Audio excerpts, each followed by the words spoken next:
alaykum. Nahotki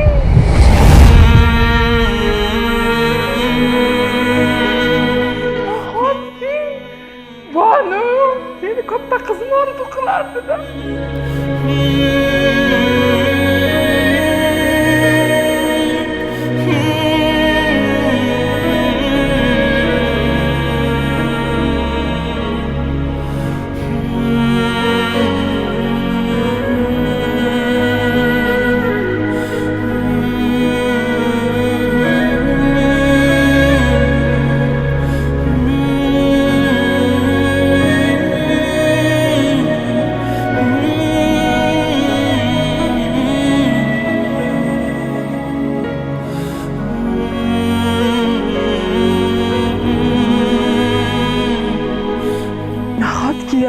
Tushlarim ro'yobga chiqib, men bu qizim ishli doim so'rardi-da. Aya, bizga ham kelib qolarmikin? Bizga ham kelib qolarmikin? Meni ko'ramiz har doim. Keladi, xudo xohlasa o'zini ko'ramiz. Chin dildan ishoninglar derdim. Haqiqatan ham keldingiz. Bugun men juda ham bir ajoyib bayrog'ini qo'limga ko'targancha kelyapman. Yaxshilik urug'ini sochib. Mana qizlarim bugun qalbida allanechuk bir hislar uyg'ondi, xursand bo'lishdi. Mana shu xursand bo'lib qalblarida bir narsa otilib chiqib ketganda gunohli poklanadi, gunohlardan poklanamizda. Alloh taolo bir bandani yaxshi ko'rsa, o'zini yo'lida xizmatkor qilib qo'yar ekanda. Yaxshi ko'rgan bandalarning oldiga borib ziyorat qiladigan, mehr oqibat ulashadigan, yaxshilik urug'ini sochadigan bir martabali vazifaga Alloh yuklar ekan. Shuning uchun biz sizlardan ko'ra xursandmiz. Kecha bir hadis o'qidim-da, qarang, shuni hozir o'qib bermoqchiman. Sizlar orqali odamlarga ibrat bo'lsin bu. Abu Hurayra roziyallohu anhu rivoyat qiladilar, qarang. Payg'ambarimiz, suyukligimiz, Habibimiz Rasululloh sallallohu alayhi vasallam aytdilar. Alloh taolo ba'zi insonlarning ehtiyoji uchun yaratdi. İnsanlar ulardan hojatlarini so'rab kelishadi. Ular qiyomat kuni Allohning azobida omonda bo'lishadi. Ana qarang, bundan ortiq martaba bormi? Shuning uchun aytlar, sizdan kimdir nimadir so'rab kelayotgan bo'lsa, siz xursand bo'ling. Ha, malollanmang. Ko'nglingizni kelmasin.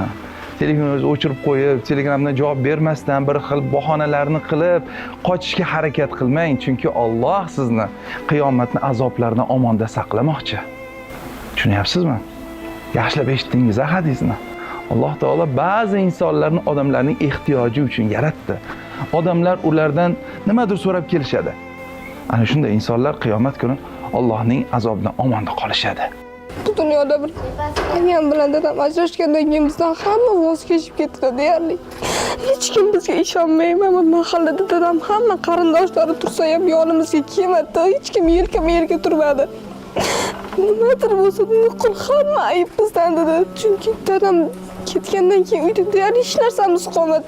Magazindan narsa olmoqchi bo'lsak, qarzga to'la olmaysan sen, bermayman senga deb o'rtoqlarim oldida shu gaplarni aytishdi-da. Shu odamlarga biz ishonchimiz qolmadi. Mana shu 4 ta qiz bitta ham bo'lib qoldikmi? 5 ta. Singillarim chaqaloqligida ajrashdi. Dada kim? Dada nima oilada hech narsani bilmay o'sdi-da. Yoshlikdan shu nima harakat qilsak ayamga foydasi tegar ekan, nima qilsak foydamiz bo'lar ekan. Qachon biz shunaqa zo'r bo'lib ketar ekanmiz dedik. Dada degan odam umuman hayotimizda rol o'ynagani yo'q. 7 yoshimizda voz kechdim. 7 yoshdagi holatda qolgan faqat. Hamma qarindosh shodda, lekin biron marta biz uyga kelib shodda 4 ta qizim bor. Katta qizlarim shodda deb kelmadi. Bitta bahona qildi-da, ajrashdi ketdi. Rahmat sizlarga. Bizga shuncha yordam berib, tanimasanglar ham harakat qildinglar. Bu holatga kelishimizga ozmuncha vaqt ketgani yo'q.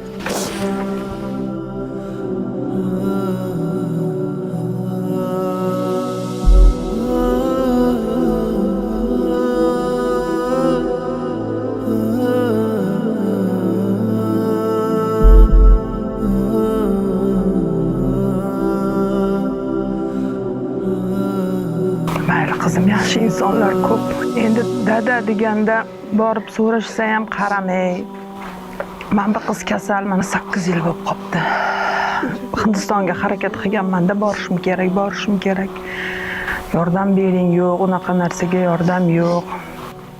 Bular o'sha sinib anaqa bo'lib katta bo'ldi-da yonimda. Hali dalaga chiqamiz, paxta chopamiz, mosh ekamiz, makka ekamiz. Shunaqa qilib sekin-sekin, hatto mana shu oshxonamizda hech narsa yo'q edi-da. Faqat stol bor edi, stolga qo'yib qo'yardi, qozonlarimizgacha yo'q. Keyin oxiri mana uyimiz yiqilib tushdi. Uyimiz yiqilgandan keyin men bermayman dedi. Uni alimentdan voz kechasizlar, keyin uylaring nomiga o'tkazib beraman dedi. Keyin alimentdan voz kechdik. Saxiy insonlar orqasidan mana shu xonani keyin qurib oldik. Bittasini bitirdik, u yog'i keyin qolib ketdi. Asli erkak siz ekansizda. Mana bu yil огородimiz balandroq edi-da, keyin 8000 ta g'isht quydik mana shu qizlar bilan. Bular ag'darib turadi, bitta jiyanim yig'ib beradi, shunaqa bo'ldi. Yana bitta odam oladigan bo'lsak, unga pul berish kerak. O'zim qila qolaman-da, o'zim qildim. Hali turibdi orqada. Ajr sedanani bilasizmi? Biz ajr sedana deb yaxshilik urug'ini sochamiz, ham odamlarga foydali bo'lgan mahsulot ishlab chiqaramiz. Bunga ham hadis bor, qarang. Ana shu hadis bizga shu amalimizni tamal toshini qo'yib bergan. Azizlar, diqqat bilan eshiting, chunki aynan mana shu hadisga ham shubha qilganlar topildi-da. Va u ham mayli. Bizni turli xil tuhmatlar bilan, bo'xtonlar bilan, fitnalar bilan ayblab, mana shu ishlarimizni qoralamoqchi bo'lganlar bo'ldi. Ana shularga men hozir sizlarga adadi bilan, sanasi bilan, raqamlari bilan aytib beraman. Abu Hurayra roziyallohu anhu xabar qiladi. Rasululloh sallallohu alayhi vasallamning qora donda, ya'ni qora sedanida som, ya'niki o'limdan boshqa har qanday dardga shifo bor deganlarni eshitdim. Qarang, Imom Buxoriy rivoyati, tib kitobi 7-bob qora urug' haqida 56-88 raqamdagi bu hadisda hech qanday shak shubha bo'lishi mumkin emas. Payg'ambarimiz alayhisalom aytgan gaplarda hech qanday shak shubha bo'lishi mumkin emas. Biz bunga iymon keltirganmiz. Bu gapni kimki aytayapti? Dunyoni yaralishiga sabab bo'lgan inson Payg'ambarimiz alayhisalom Allohning eng suyukli bandasi. Ana shuning uchun bunda hech qanday shak shubha bo'lishi mumkin emas. Va biz buni o'zimiz ichib 7-8 yildan beri o'zimizni tanamizda his qilganimizdan so'ng tavsiya etyapmiz. Qolaversa, berib tur. Mana shu qora sedana. Buni biz tijorat qilib turib, shunda o'zimiz reklama qilib turib, bor tushgan foydadan hammasini o'zimiz yesak bo'lardi. Hech kim hech narsa demas, chunki aksariyat hozir hamma shu ishni qilyapti-ku, to'g'rimi? Bo'lish bilan hech kimning ishi yo'q. Biz nima qilyapmiz? Bir parchasini ishchilarga beryapmiz, pul tikkan haligi homiylarimizga beryapmiz, bir parchasini ish yurituvchilarga beryapmiz, bir parchasini o'sha reklama qilayotgan, yordam berayotganlarga beryapmiz va eng katta qismini Allohning haqqi deb turib, yetim, faqir, miskinlarga beryapmiz. Mana shu hozir qora sedanadan hosil bo'lgan bir mo'jizani, xursandchilikni, saodatni ko'ryapsiz azizlar. Mana qizim, buni albatta ichib yuringlar. Bunisi Ajr Family, buni ham oling. Ajr Family bu bizning yangi mahsulotimiz. Bu xurmo changi asosida tayyorlangan dori vositasi, darmon vositasi. Koni foyda. Shu kunga qadar chiqqaniga hali 3 oy ham bo'lgani yo'q. 30 dan ziyod ayollarimiz, opa-singillarimiz qo'ng'iroq qilib, shuni sababidan ilhom bilan, ixlos bilan ichgan edim. Alhamdulillah, homilador bo'ldim deb bizga xush xabarni yetkazishdi. Mana azizlar, bu aniq xurmo changi asosida sunnatga muvofiq eski o'sha tabobatdan olingan o'sha nima edi, formulalar asosida ishlab chiqarilgan bu darmon vositasi. Qolaversa, buni ichida Ajr Family'da bolajonlarimiz uchun vitaminlar ham bor. Shuning uchun albatta xarid qiling. Bu ham xuddi shunday xayriya tijorat azizlar. Bundan tushgan daromad naqd 30% ni biz mana shunday omonatlarni o'z egalariga yetkazib, xonadonlarni xursand qilamiz. Mana qizim. Va bu yerda mana inshaalloh bir parchasi 60 million so'm pul. Qabul qiling.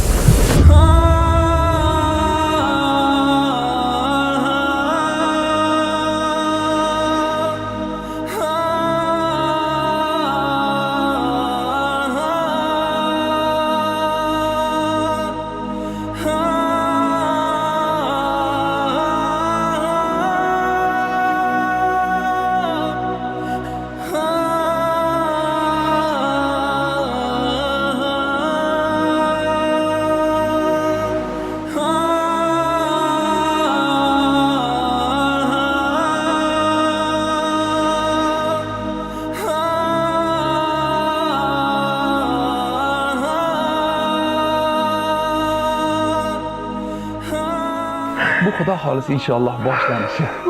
Bu boshlanish azizlar. Biz kirib keldik mana.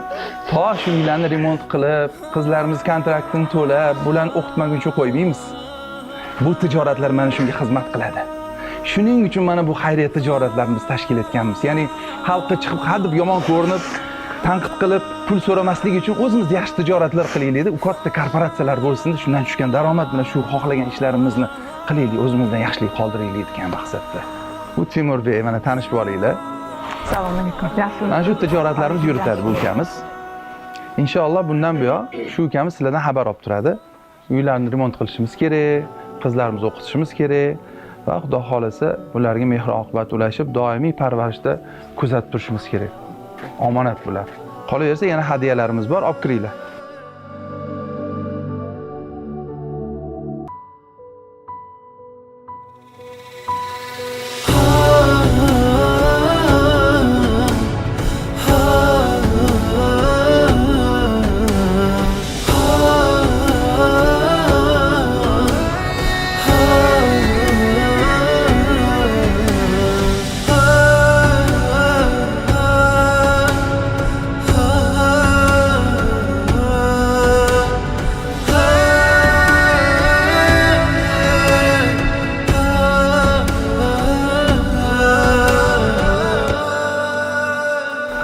Qanaqa go'zal ish. Qizimizni qarang, birinchi kelganimiz mana shu uylarimizni remontini xohlayman, istayman dedilar. Uni qizlari xastalar. Ularga har kun dori-darmon kerak. Bir qizlar o'qishga kirdilar, kontrakt to'lolmaganlari uchun hozir ishga kirganlar. Yosh qiz bola boshi bilan o'qish kerak bo'lgan paytda hozir oilani boqyapti bu qizlarimiz. Bularning oilalarida boquvchilari yo'q. Bundan ortiq qanaqangi bir ulug' martaba bo'lishi mumkin dunyoda? Ana shuning uchun mana bu ishlarni qo'llab-quvvatlang. Ajr Qorasedini, Ajr Family, Rahmat Shayx, bular hammasi azizlar mana shu millatning manfaatiga xizmat qiladigan tijoratlar. Haliga aytganimdek, hech narsa bermasdan aksariyat tijoratlarga o'xshab o'zimizni qornimizni qapaytirib, nafsimiz uchun hammasini yeb yotsak bo'lardi. Unda o'ylab ko'ring, bir tafakkur qiling. Nima uchun bizga ham zararmi? Ayting, shuncha odam ovora, nimaga? Shu millatga, vatanga, xalqqa muhabbatimiz uchun hammamizdan qolib ketadigan dunyo bu azizlar. Kecha safimizda turgan ukamiz mana Mahmudjon. Yaqinda men qo'ydim shuni postini. Qoraqalpoqistonga ketayotganda, yetimlarga uy quraman deb ketayotganda to'satdan avtohalokatga uchradi, ketdi, tamom. Mendan ham yosh edi shu ukam. 10 yosh farqimiz bor edi. Bola chaqasi qoldi, ketdi. Lekin qanday yo'lda ketdi? Qarang, qanday yo'lda ketdi? Allohning yo'lida ketdi. Mana shu vatanni, xalqni manfaati yo'lida ketdi. Asli shahidlik bu azizlar. Bu oilasiga, bola chaqasiga, ahli ayoliga, ota-onalarga inshaalloh shafoatchi bo'ladi bu ukamiz. Kutilmaganda keladi. Bu avtohalokat bitta sabab. Shunchaki uxlab turib qaytib turmasligingiz ham mumkin. Vaqt soat kelganda peshinamizga mana shunday yozilganini biz ko'rmaymiz azizlar. Tushunyapsizmi? Shunda eng qiziq joyi ham shunda-da, har bitta kunda biz tayyor turishimiz kerak. Omonatni topshirgani. Mana shu hozirgi berganlarimiz omonatlar. Bular omonatlar.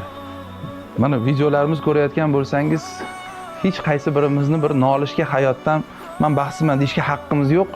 Ko'ryapsiz qanaqangi sinovlar bilan kurashib kelayotgan bandalarni, aziz bandalarni. Qo'li yo'q, oyog'i yo'q, ko'zi ko'rmaydi, o'zi ovqatlana olmaydi, hojatga chiqa olmaydi, o'zini koriga o'zi yara olmaydi. Mana onkologiya xastaxonasiga borganimizda ko'rdingiz azizlar. Qizdan so'rayapman. Necha yildan beri kurashib kelyapsiz dard bilan desam 18 yildan beri deyapti. Yoshingiz necha desam 18 da deyapti. Tug'ilganidan beri kasalxonada, tasavvur qiling. Rak bilan kasallangan, kurashyapti. Esini tanibdiki kasalxonada. Kichkina qizaloqdan so'rayapman, necha yildan beri kasal desam 7 yildan beri. Yosh necha desam 7 yosh deyapti. Qarang. Kun-kun borib qon quyishadi, qimmat-qimmat dorilarni sotib olishadi. O'sha kimyoterapiya deysizmi, nurlanish deysizmi, og'ir haligi jarayonlarni boshdan o'tkazadi bolajonlarimiz. Sizda shu narsa yo'q-ku, menda ham shu narsa yo'q-ku, to'g'rimi? Qarang, alhamdulillah. O'zimiz mana o'z oyog'imiz bilan yurib keldik, o'z qo'limiz bilan topshirdik, gapiryapmiz. Haqiqatni anglab turibmiz. Es-hushimiz joyida, ko'zimiz ko'rayapti. Alloh shuncha yaqinlarni berdi bizga, shuncha mehr oqibatni qalbimizga jo etdi. Bu azizlar qanaqangi ne'mat. Shuni shukronasi o'laroq ozgina shu berayotgandan bo'lishing. Ozgina, ko'p emas. Hammasini emas. Bularni haqqini bering. Ajr qora sedana endi inshaalloh bu narsalarni muntazam ravishda ko'rsatib boramiz. Chunki sizda ishonch hosil bo'lishligi uchun, yanada shu ishlarni qo'llab-quvvatlashingiz uchun. Bu ishlar kerak bo'lsa butun dunyoga tarqasin. Xuddiki o'sha mashhur brendlarga o'xshab O'zbekning saxovat brendi bo'lsin azizlar. Chunki Ajr qora sedanada ham, Ajr Family'da ham zarracha inshaalloh zarar yo'q azizlar. Koni foyda halol, tabiiy, o'zimizniki. O'zimizning mahsulot, milliy brend azizlar. Yaqinda bir ukamiz qo'ng'iroq qildilarda, aka deydi, bir gapni sizga aytaman. Xursand bo'lishingiz uchun dedilar.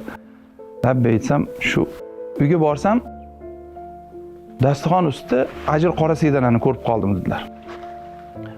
Otamga aytdim, qayerdan oldingizsam, sotib oldim dedilar. Ha, bilardingiz-ku Sardor aka bilan yaqinman, biroz menga aytsangiz, men tekinga olib kelib berardim deb aytdim. Yo'q dedilar. Sen hozir menga olib kelib berganingda men bitta foyda ko'rardim, to'g'rimi debdilar. Qanaqasiga aytsa, agar sen hozir olib berganingda buni ichardim, jismi jonimga foyda bo'lardi, salomatligimga foyda bo'lardi. Lekin men o'zim sotib olsam, ham jismi jonimga foydadir, ham men ihson qilib foyda topaman debdilar. Qarang, subhanalloh. Shuni menga ibrat o'laroq aytdi shu kan. Xursand bo'ldim-da. Asli mana shunaqangi bo'lishimiz kerak. Bir-birimizni qo'llab-quvvatlab aslida o'zimizga yordam beramiz. Bir duo qiling. Qani qizim, siz boshlang. Ey Allohim, bizga ihson qilganlar o'zing. Mendan o'zi bergan. Ko'pgina bu qaytargindi. Hayajonlanib ketdi bu qiz. Ilohim, Allohim shu yo'lda yurgan har bitta insonni, har bitta bizga yordam berayotgan qo'lni o'zi qo'llasin, o'zi panohida asrasin.